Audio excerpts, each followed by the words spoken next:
So the next hand I want to talk about is against a reg, is on Party Poker. And this, I don't have a lot of experience with this reg, I only have like 600 hands. But as you see here, he has like a pretty tight c-betting range, pretty tight barreling on all streets actually, just like 46% on the turn, 34% on the flop. Really low stats there. And he's pretty tight, like, against my bets, so it just shows that he's generally, like, kind of on the weak side, kind of on the passive side, which I think makes this sort of a better... Well, let me just get into the hand. So we defend Jack-10, and we check call the flop with overcards and a gut shot. I think check raising would be a big mistake against this type of player. Not only because I just generally like to check call this type of hand, but because of how tight his c-betting range is. I don't think we should expect a lot of folds. I think we should expect him to check behind most of his air on this flop. And the air that he does c-bet is probably like some sort of good draw, similar hand to mine. And the value range that he's c-betting is like 9x plus. So none of that's going to fold really. No point in check raising. We turn a flush draw and he bombs it. Again, like, I think his range is polarized, but I think his bluffs have good equity. So, our hand is really, like, too strong to fold, and I don't think that check calling is really that bad. Even though we only have jack high, we do beat some bluffs, and in the event that we improve, we should still, like, expect him to value bet 2-pair sets, like, maybe even aces or something, if the river's, like, the deuce of spades, the queen of spades, something like that. So with him still value betting all those hands, I don't think it's a big concern to just like check call the turn with jack high, because on a lot of the rivers that we improve, he's still going to value bet too thin, and he's still going to bluff at some frequency, or just like, you know, if we flush over flushed him, he's still going to bet, or if it's like a 8 on the river and he has a 6, he's still going to bet. So all those things work in our favor. So what ends up happening is that we get a 6, and I kind of want to bluff.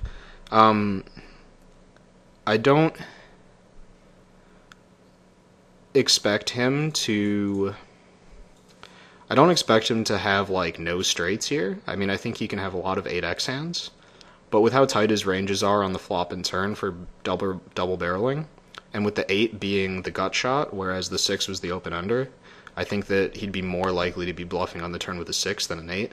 So if he had, like, king 8 or something, he might give up his bluff. If he had, you know, king 8, even jack 8, something like that.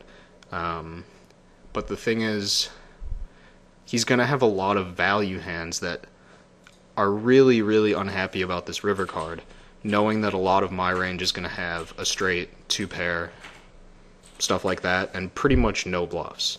So, like, that's the biggest thing here, is that when I get to this river, it just really, really looks like I have something, right? Like, if not a straight, if not 2-pair, then at least 9x or 7x. And none of those hands really, like, at least in his mind, I don't think expect me to bluff.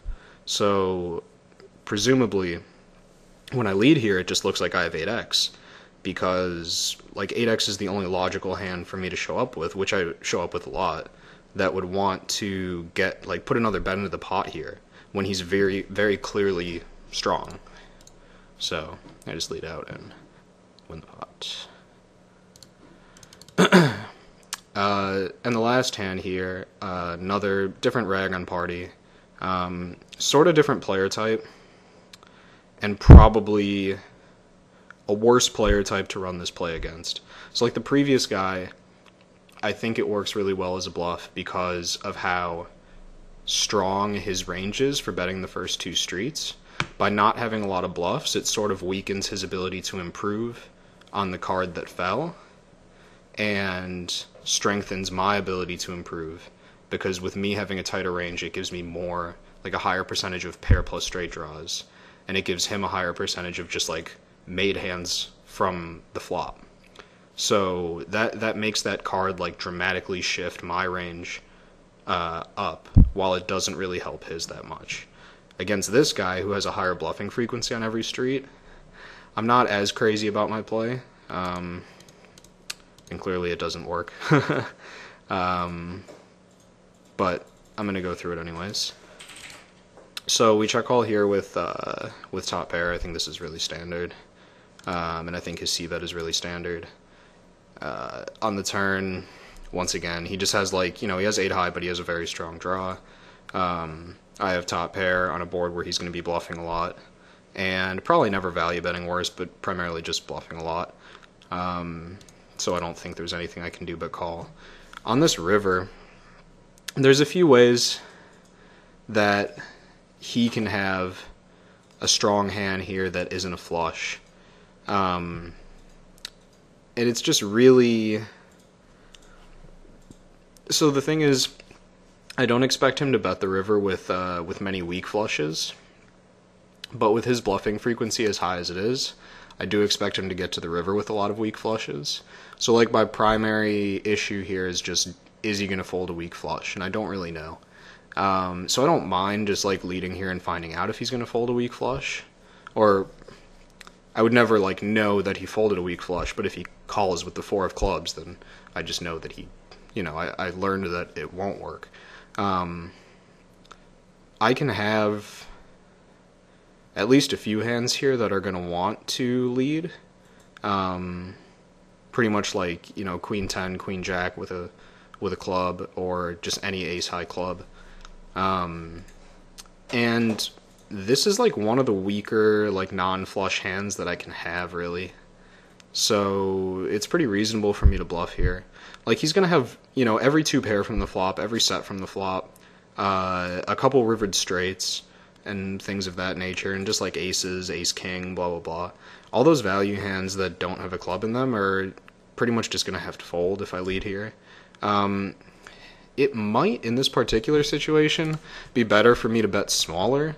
Like, I probably use like the pot bet sizing buttons a little too often, but at least in this situation, I think that because it's kind of like flush or no flush type mentality, it might be better for me to just bet like 150, 160, save a little money, something like that. And that, like, because it's such a rare situation, and I'm sure if I've only played 700 hands with him, this was the only time I took this line, I could probably get away with a cheaper bluff. Because unless he has a straight or better, he might not even think about it. He might just see a lead on a 4 flush river and just like snap fold. So, yeah, I'm not crazy about my sizing. But really the biggest issue here is just like, because his bluffing range is so wide, this card improves him just as often as it improves me. And that's the distinct difference between this and the second hand.